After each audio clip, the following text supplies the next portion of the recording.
Welcome back to channel. കുറേ നാളായി നമ്മൾ വീഡിയോ ചെയ്തിട്ട് വീഡിയോ എവിടെയെന്ന് ചോദിച്ചവർക്ക് മറുപടിയായിട്ടാണ് ഈ വീഡിയോ. അങ്ങനെ ആരും ചോദിച്ചില്ല, ഞാൻ തന്നെ എന്നോട് ചോദിക്കുമായിരുന്നു. കാരണം കുറേ നാളായി വീഡിയോ ഇട്ടിട്ട്, ഏകദേശം ഒരു മാസമൊന്നും അല്ല, 1.5 മാസമായി വീഡിയോ ഇട്ടിട്ട്. കാരണം നമ്മൾ ഉദ്ദേശിക്കുന്ന രീതിയിലുള്ള കണ്ടൻറ്റ് ഒന്നും കിട്ടുന്നില്ല, പിന്നെ സമയവും കിട്ടുന്നില്ല. ആ ഒരു പ്രശ്നങ്ങളെ കൊണ്ടാണ് ഏതായാലും ഇന്ന് പുതിയൊരു വീഡിയോ ആയിട്ട് വന്നിരിക്കുന്നത്. അപ്പോൾ വീഡിയോ സംഭവം കണ്ടൻറ്റ് എന്താണെന്ന് വെച്ചാൽ ഇരിക്കുന്നത് നമ്മുടെ ഉണ്ടായിരുന്ന ഒരു പഴയ സ്പ്ലെൻഡർ, അത് നമ്മൾ ഒരു ചെറിയ റീസ്റ്റോറേഷൻ, ഭീകര റീസ്റ്റോറേഷൻ എന്നല്ല, ഒരു മൈൽഡ് റീസ്റ്റോറേഷൻ ചെയ്ത് അതിനെക്കുറിച്ചുള്ള വീഡിയോ ആണ്. വണ്ടിയുടെ ഒരു ദൂരെ നിന്നുള്ള ലുക്ക് നിങ്ങളിപ്പോൾ കണ്ടോ. അതിന് മുന്നേ നിങ്ങൾ ശരിക്കും പറഞ്ഞാൽ ഇതിൻ്റെ പഴയ ആ ഒരു രൂപം ഉണ്ടല്ലോ, അത് നിങ്ങൾ കണ്ടിട്ട് ഇതിലേക്ക് വരാം.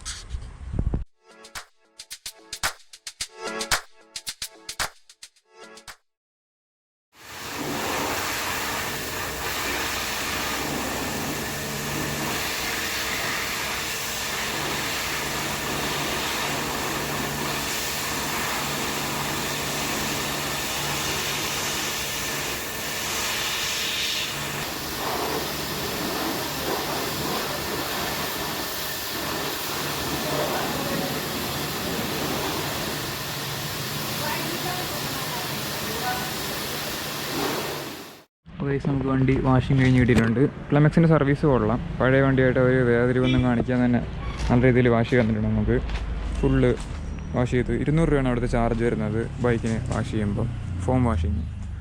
അപ്പം ഇത് നമുക്ക് RC ബുക്കിൽ ഈ കളറല്ല, അപ്പം ഇതിന് നമ്മൾ കളർ ചേഞ്ച് ചെയ്ത് പുതിയൊരു ലുക്കിലേക്കാണ് വണ്ടി നമ്മളിനി ടെസ്റ്റിന് ഇറക്കാൻ പോകുന്നത്.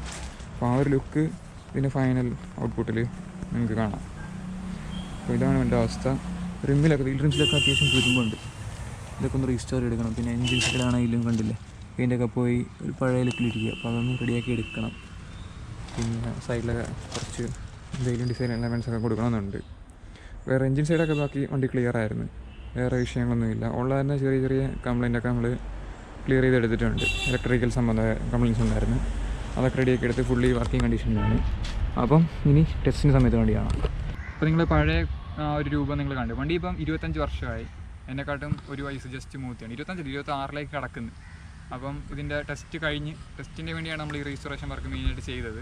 കുറച്ച് നാൾ ഉപയോഗിക്കാതിലേക്ക് ഇരിക്കുന്നത്. പക്ഷേ ഇപ്പോഴും ഒരു കുഴപ്പമില്ല. 97 മോഡലാണ്, ഇപ്പോഴും ഒരു കുഴപ്പമില്ല. പുതിയ വണ്ടികളെക്കാട്ടും റിലയബിളായ പഴയ ഹീറോ ഹോണ്ടയുടെ സ്പ്ലെൻഡറാണ്.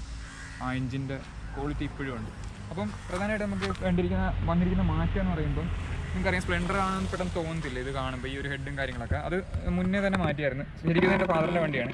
പുള്ളിക്ക് ആ ഹെഡ് ലാമ്പ് ഇഷ്ടമല്ലാത്തതുകൊണ്ട് തന്നെ ഒരു അംബീഷൻ്റെ ഹെഡ് ലാമ്പാണ് വെച്ചിരിക്കുന്നത്. അതിനുശേഷം ഞാൻ പിന്നെ ഇതിൻ്റെ ഇൻഡിക്കേറ്റർ ഞാനിപ്പം പുതിയതായിട്ട് ഹിമാലയൻ്റെ ഇൻഡിക്കേറ്ററാണ് വെച്ചിരിക്കുന്നത്. അതിനോട് ഏകദേശം ചേരുന്ന രീതിയിൽ അത് വെച്ച്. പിന്നെ മീറ്റർ കൺസോൾ സ്പ്ലെൻഡറിൻ്റെ തന്നെയാണ്. ഈ ഒരു ലുക്കിലായതുകൊണ്ട് നമുക്കൊരു പ്രത്യേകത തോന്നും. പിന്നെ ഫ്രണ്ടിൽ വേറെ മാറ്റങ്ങളൊന്നും വരുന്നില്ല. 2 പുതിയ മിറർ വെച്ചിട്ടുണ്ട്, CD 100SS മിറർ വെച്ച്.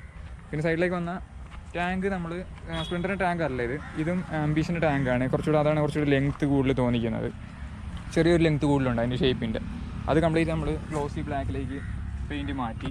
എന്നിട്ട് അതിൽ ചെറിയ 2 സ്റ്റിക്കർ കൊടുത്തു. ഒന്ന് ഹോണ്ടയുടെ ലോഗോയാണ്. കാരണം നമ്മുടെ ഹീറോ ഹോണ്ടയുടെ ലോഗോ എനിക്ക് ബേസിക്കലി ഇഷ്ടമല്ല, അതുകൊണ്ടാണ് ഞാൻ അത് വെച്ചത്. പിന്നെ വണ്ടിയുടെ ഇയർ 1997 എന്നുള്ള ചെറുതായിട്ട് സ്റ്റിക്കർ കൊടുത്തു. പിന്നെ സ്പ്ലെൻഡറിൻ്റെ സ്പെല്ലിംഗ് ശരിക്കും തെറ്റാണ്, പക്ഷേ ഈ ഒരു ഫോണ്ടിന് മാച്ച് ആകുന്ന രീതിയിലാണ് ഒരു യും കൂടെ കൊടുത്ത് അതിനെ ആ ഒരു മനോഹാരിതയിൽ അങ്ങനെ പ്ലേസ് ചെയ്തിരിക്കുകയാണ്.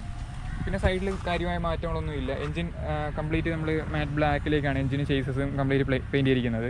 കാരണം സിൽവറിലും അടിച്ച് വെറുതെ ഒരുപാട് വർക്ക് എടുത്തിട്ടില്ല നമ്മൾ. കാരണം സിൽവർ അടിച്ചാലും ആ ഹീറ്റ് കൊണ്ട് അത് വിട്ടു പോരാൻ ചാൻസ് ഉണ്ട്. പിന്നെ റൈറ്റ് സൈഡിലേക്ക് വന്നു കഴിഞ്ഞാലും മാറ്റങ്ങളൊന്നുമില്ല. അപ്പുറത്ത് കൊടുത്തിരിക്കുന്ന പോലെ തന്നെ സെയിം സ്റ്റിക്കറാണ്. കാരണം ബേസിക് മൈൽഡായിട്ടുള്ള സ്റ്റിക്കർ മാത്രമേ വെച്ചിട്ടുള്ളൂ, വണ്ടിയുടെ പേര് ജസ്റ്റ് കാണണമെന്ന് മാത്രം. പിന്നെ ഇങ്ങനെ ബാക്കിലേക്ക് വന്നു കഴിഞ്ഞാൽ പുതിയ സ്പ്ലെൻഡർ പ്ലസിൻ്റെ ടെയിൽ ലാമ്പാണ് വെച്ചിരിക്കുന്നത്. പഴയ സ്പ്ലെൻഡറിൻ്റെ അല്ല, 97 വന്നിരിക്കുന്ന ഇങ്ങനെ അല്ല, ഒരു പ്ലെയിൻ ആയിട്ടുള്ള മോഡലാണ്. അതിൽ നിന്ന് മാറ്റി കുറച്ചുകൂടി ഗ്ലോസി ഫിനിഷുള്ള സംഭവം വെച്ച്. ഫ്രണ്ടിലെ പോലെ തന്നെ ഹിമാലയൻ്റെ 2 ഇൻഡിക്കേറ്റർ ബാക്കിലും വെച്ചു. ബാക്കിലും കാര്യമായ മാറ്റങ്ങൾ വേറെ ഒന്നും വരുത്തിയിട്ടില്ല. സീറ്റിൻ്റെ ടയറാണ് ബാക്കിലിട്ടിരിക്കുന്നത്, ഫ്രണ്ടിൽ MRFൻ്റെ നോർമൽ ടയർ. അപ്പോൾ ഇത്രയൊക്കെ തന്നെയുള്ളൂ ഈ വണ്ടി. ശരിക്കും ഇത് റീസ്റ്റോർ ചെയ്തതിൻ്റെ ആ ഒരു സംഭവം കാണിക്കാൻ വേണ്ടിയാണ് നമ്മൾ ഈ വീഡിയോ ഇവിടെ ചെയ്തത്.